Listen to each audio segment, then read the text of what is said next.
Hey folks, hello and welcome to another Storytime with Max. I'm just gonna wait a moment, make sure you can hear me. Am I coming through clearly?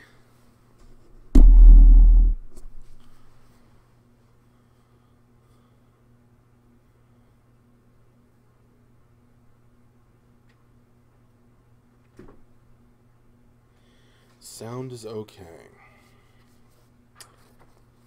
Well, thanks, Fubu. Alright, so tonight I'm going to be finishing up the Silverhands Becoming story on stream. Part 4 of the Silverhands Becoming story. I read the first half of Part 4 last week, and now I'm going to read the second half. So, to catch you up, if you haven't been watching every stream, Nuada has been laying siege to the city of Tirnanog, where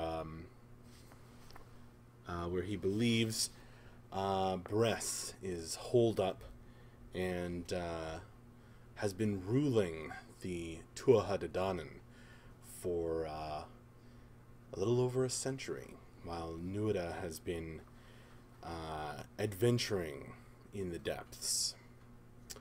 Nuada,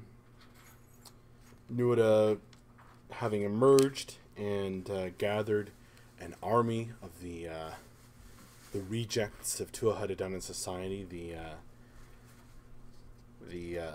the unsatisfied. He has been laying siege to the city without really. He has had no desire to mount a frontal assault, but there seemed to be very little change or even effect upon the city.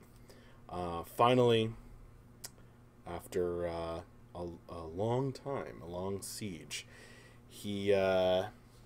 his troops have captured a Hamadryad healer, someone that he recognizes as the one who had treated him when he had his arm chopped off so long ago.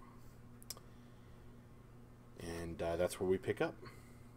So the second half of the Becoming the Silverhands, Part 4. Though he was general of the army that besieged her city, Nuada remembered what she had done for him.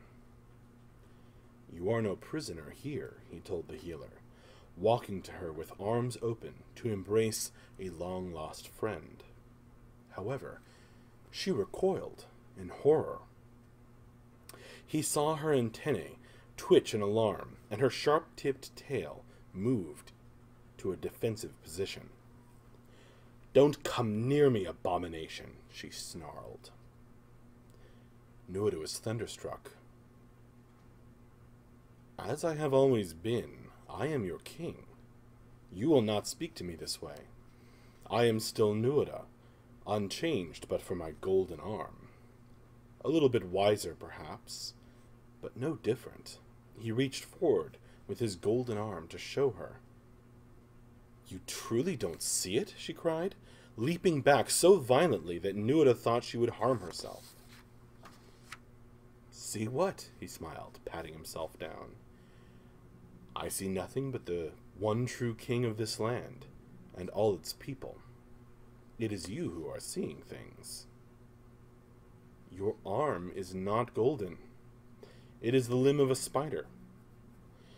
And if you didn't know it either, that sword you carry radiates such evil that it lit up the sky for a day before your approach. What lies has Bress fooled you with? My arm is made of metal, a pure gold that serves me well. As for my sword, it is not evil, but simply a tool. A very useful tool, to help me take back my city and rule it," said Nuada. "What city?" asked the Hamadryad. "There is no city left for you to rule." "You truly are insane," said Nuada, with a touch of pity in his words. "I stand before the great capital city of Tir na Nog, while its people foolishly resist me. Their king is a coward who skulks in the city like the traitorous rat he has become." The Hamadryad shook her head slowly, her eyes wide. She cleared her throat and adopted a softer tone. "Please, my lord and king," she said quietly, "what do you see before you?" "I will not play games with you." Nuada began to wonder if he should have made her a prisoner after all. "Humor a poor healer who once saved your life," she said. "Please tell me what you see." He looked around him, speaking in the resigned tone of a parent with a difficult child. "I see the great gates of the city, etched in the purest gold. Inlaid with the finest jewels, they stand proudly before us. I see men and women on the city's battlements, wearing the finest armor of our people, and carrying our powerful bows." "I understand," said the Hamadryad. "Do you see or hear anything else?" "I hear the laughter of a people reveling in the new season. These people should be starving by now, yet they merrily celebrate the peak of the harvest season." He turned to her, his eyes red. "Will you tell me how they bring in their supplies? Secret tunnels or some other method?" "I promise you I will answer that question if you will do one simple thing for me," said the Hamadryad. "Ask," replied Nuada quickly, for he was anxious to discover these hidden routes. Once revealed, he could cut off the supplies flowing into the city, and the siege would end much more quickly. "Let me touch you with healing, as I once did," she said gently. Nuada wasn't sure how to handle her tone. She sounded like a mother with a scared child. "Is that all?" "Yes, you may touch me. But keep this in mind, healer. If you try to trick me, my touch upon your throat will be the last thing you feel." Nuada smiled unpleasantly. The Hamadryad gestured to a wooden crate that lay nearby, and Nuada sat, holding out his arm. She placed her right hand upon Nuada's head, not his arm. He remembered that she had done the same thing to him when he was first taken to her many decades ago. Nuada relaxed as she began a chant in the magical tongue of healers. Power immediately answered her words, flowing through her skin, which glowed as she worked her spell. His eyes started to close as spinning specks of light gathered, forming a globe around his head. As the light swirled closer to Nuada, he felt pinpricks all over his head. Suddenly, the pain grew in intensity, as though his head had been punctured by hundreds of daggers. He screamed and lashed out, landing a blow that threw the kindly healer into the side of his tent. Nuada held his head, shuddering helplessly. Rising from the ground, the healer did not hesitate to cast her next spell. Great power spread from her, rippling through the cluster of tents and out into Nuada's entire army, where they lay camped before the city gates. The screams of others echoed back to Nuada's ears. He could not move. All over the encampment, the screams rose to the heavens in a cacophony of pain and suffering that had not been heard in this place since the first breaking of the world. The pain was so intense that it seemed to last an excruciating eternity, but in truth, it began to fade after only a few moments. Shaking off the effects, Nuada brought himself upright. He strode purposefully across the tent toward the healer. The Hamadryad knew what was coming. Before he came close, she kneeled and held out her right hand. Strike off my arm if I have offended you, Nuada. But before you do, look to your own right arm, she said. Without thinking, Nuada glanced down at his arm and jerked to a halt. What he saw horrified him. His beautiful golden arm was gone. In its place was a huge, hairy spider's leg. Worse, the obsidian sword that he had worn with pride was a jagged creation of blades, spikes, and bone. No, this is the trick. It has to be. What have you done? He raised his awful weapon to strike the healer. Nothing but removed the spell you were under, my lord, she said calmly, without a trace of fear. If you don't believe me, go outside the tent and show your men. Nuada stepped outside and looked around the tent. His followers looked at him as if for the first time. They were frightened. This is impossible. It simply cannot be, he said.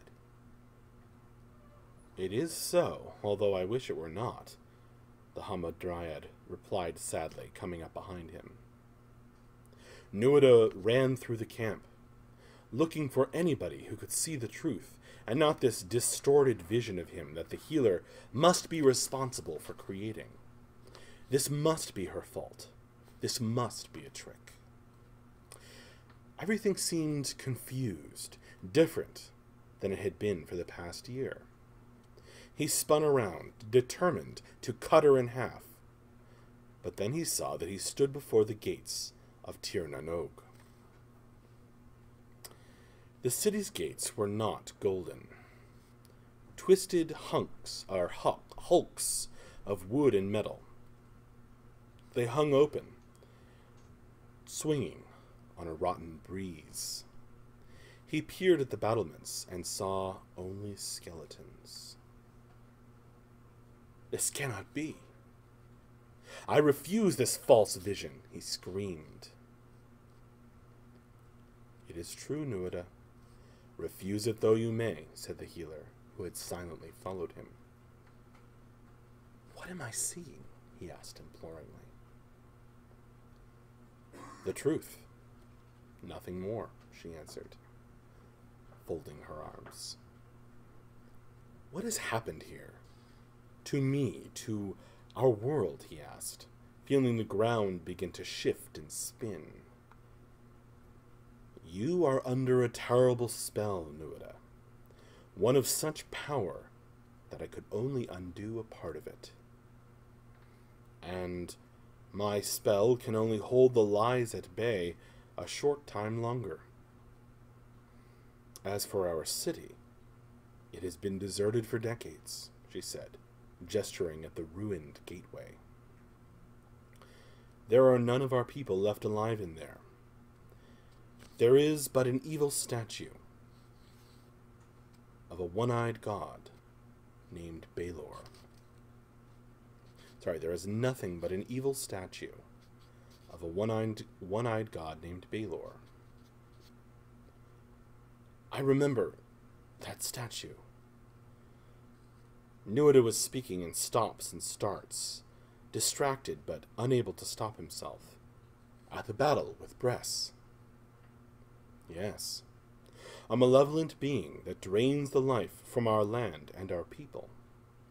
His influence has spread throughout the land, his corruption working its way from town to town, through the ground itself.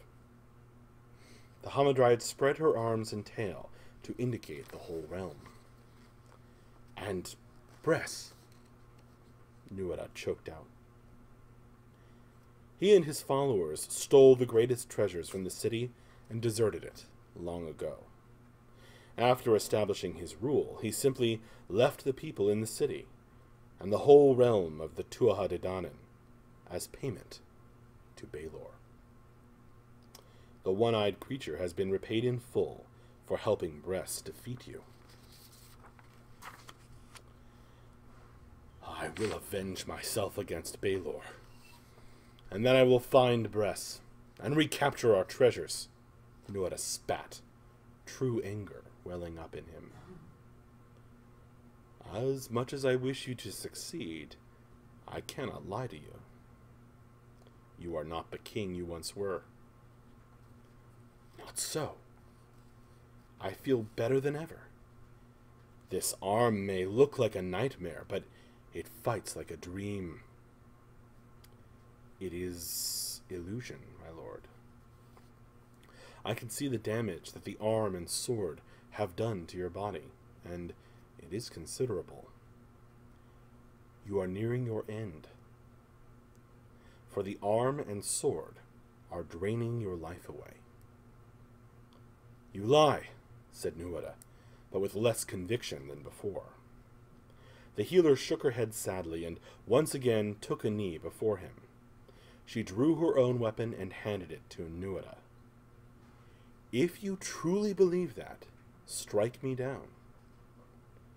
But I pray you, use my sword. I wish to cause you no more pain than I already have this day, said the healer.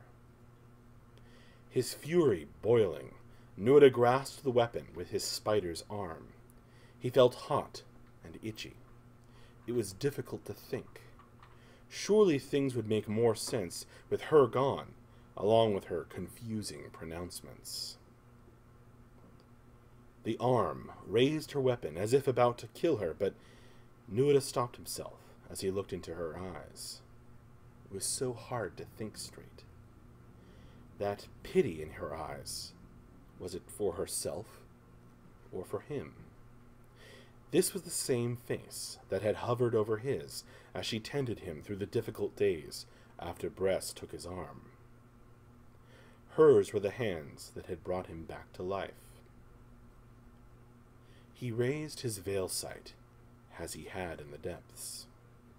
When he saw his own aura's dark, malignant power gathered around him, Nuada hung his head and dropped the Hamadryad's blade in shame.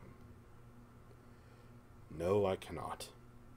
I know that you are right. About me, about this accursed weapon, I have failed again. The Hamadryad stood and fixed him with a stern look, even as she patted him on his left shoulder. No, Nuada, it is not over yet. There may still be hope for our people. Think of them, and not of yourself. Nuada could not look at her any longer, so he plucked up his twisted sword and walked through the creaking remains of the gate, dragging the evil weapon behind him. The Hamadryad stepped aside as a few brave soldiers followed their general inside. Walking through the deserted capital city of the Tuatha De Danann, Nuada felt his anger devouring him from within. Looking back, he ordered what few troops had followed him to stay outside the city's walls. If any come to despoil what is left of Tir na Nog, threaten to kill them. What happens after that is up to you to decide. He could hardly bear to force himself to look at the desolation of the city. Nuada felt guilt bearing down on him, crushing him, as though all of Tir na Nog, city of desolation, had fallen on his head. Thus ends the fourth part of the Silverhands Becoming story. I hope you have enjoyed. I certainly had fun reading to you. Let's see, tomorrow. Tomorrow we're going to have an office stream in the morning, and in the afternoon we'll have an environment art stream with either Tyler or Dion. So I hope you'll join us for those, or whatever you can make. And I will see you later. Thanks again for joining me. Bye-bye.